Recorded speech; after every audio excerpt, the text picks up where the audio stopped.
ရီဇိုနာပြည်နယ်ကနာမည်ကြီးအပန်းဖြေစခန်းတစ်ခုဖြစ်တဲ့ Lake Victoria မှာလွန်ခဲ့တဲ့တစ်နှစ်က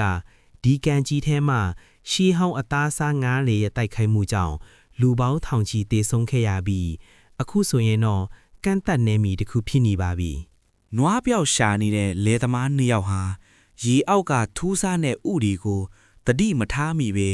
ရေထဲဆင်းမိရာကနေကြောက်စရာကောင်းတဲ့အဖြစ်အပျက်တွေစလာပါတော့တယ်။သေဆုံးနေတဲ့နွားပိုက်သေးကနေ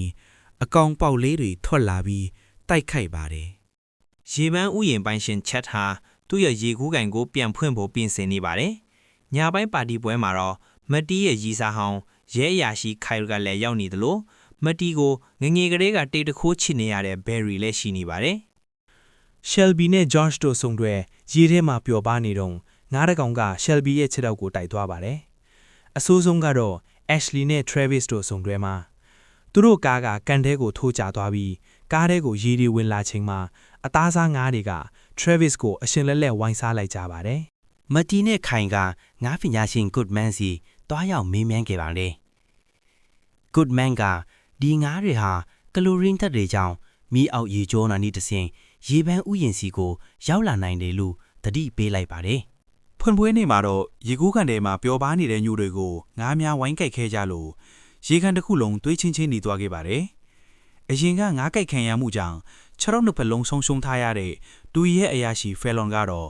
သူ့ရဲ့တန်ချေတော့မှတတ်ထားတဲ့တနတ်တွေနဲ့ငါးတွေကိုပြန်လည်ခုခံခဲ့ပါတယ်။လူလိန်ချက်ကတော့ပတ်စံတက်တာကိုယူပြီးထွက်ပြေးဖို့ကြိုးစားရင်းခေါင်းပြက်ပြီးတိတ်ဆုံးသွားခဲ့ပါတယ်။မဲတီတယောက်ရေကူးကန်ထဲမှာပိတ်မိနေချိန်မှာတော့ရေမကူးတတ်တဲ့ဘယ်ရီက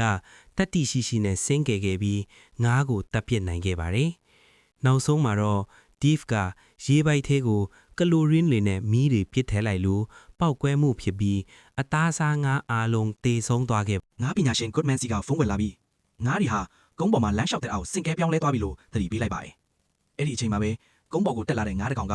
ဓာတ်ပုံရိုက်ဖို့အနားကပ်သွားတဲ့ကလေးငယ်တယောက်ကိုခုံပြီးကိုက်တက်လိုက်တဲ့မြင်ကွင်းနဲ့အတူဒီစကားလေးကနှီးကုန်းချုပ်သွားပါတော့တယ်